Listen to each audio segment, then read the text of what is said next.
con el objetivo de tomar conciencia sobre el uso de uno de los materiales más dañinos para los ecosistemas y la salud humana, el 3 de julio se celebra el Día Internacional Libre de Bolsas de Plástico. Diversas organizaciones de la sociedad civil en el mundo promueven desde hace más de 10 años esta fecha, pues cada vez son más evidentes las consecuencias del uso excesivo de plásticos en todo el planeta, como la contaminación de mares o la muerte de distintas especies marinas y terrestres. Según información de la Organización de las Naciones Unidas, los daños que provoca el plástico afecta particularmente a América Latina, donde las empresas invierten grandes toneladas de este material para empaquetar y transportar alimentos. Diversos cálculos indican que la vida promedio de una bolsa de plástico es de 15 minutos y su degradación total del planeta tarda alrededor de 100 a 400 años. El reciclaje, pese a ser una buena iniciativa para evitar su propagación, ha dejado de ser suficiente para tratar el problema de contaminación que enfrenta el mundo, pues el empleo masivo de plásticos en general no va a la par de la cantidad de producción de artículos que pueden reutilizarse. Por ello, la medida más eficaz en nuestros días es evitar su uso. México, a la par de otros países, ha implementado medidas para la disminución en el uso de bolsas de plástico, como su prohibición en diferentes ciudades de la República, como Querétaro, Tijuana y para el 2020, la Ciudad de México. Aunque las medidas establecidas son menores que el problema, se trata de una importante iniciativa que va en contra de su comercialización y propagación en todo el país. Con información de Marco Basurto, Notimex.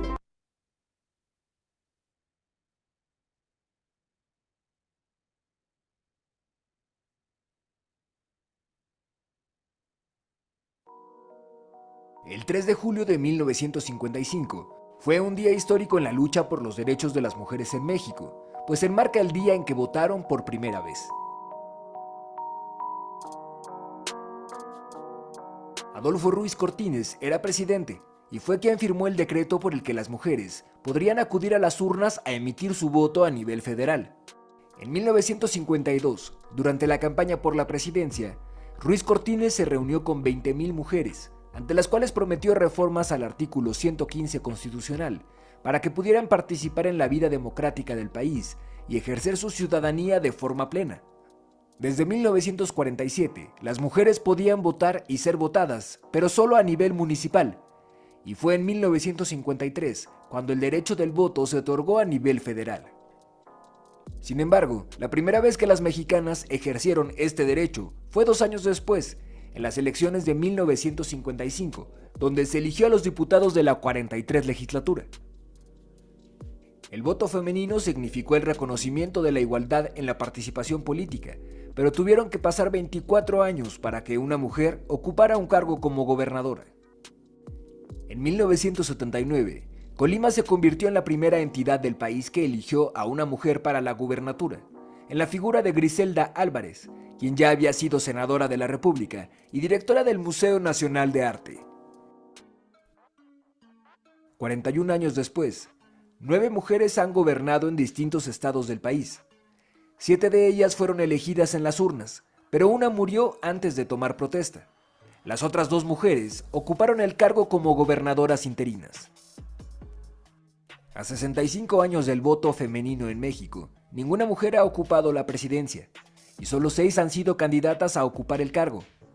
La primera fue Rosario Ibarra de Piedra por el Partido Revolucionario de los Trabajadores, quien en 1982 perdió la contienda con el priista Miguel de la Madrid. Actualmente en el Senado hay 63 mujeres ocupando un cargo, que representa el 49% de los escaños que lo conforman. Mientras que en la Cámara de Diputados, 244 mujeres ocupan una curul, lo que deja a México en el 4º lugar mundial de paridad de género en las cámaras de representantes.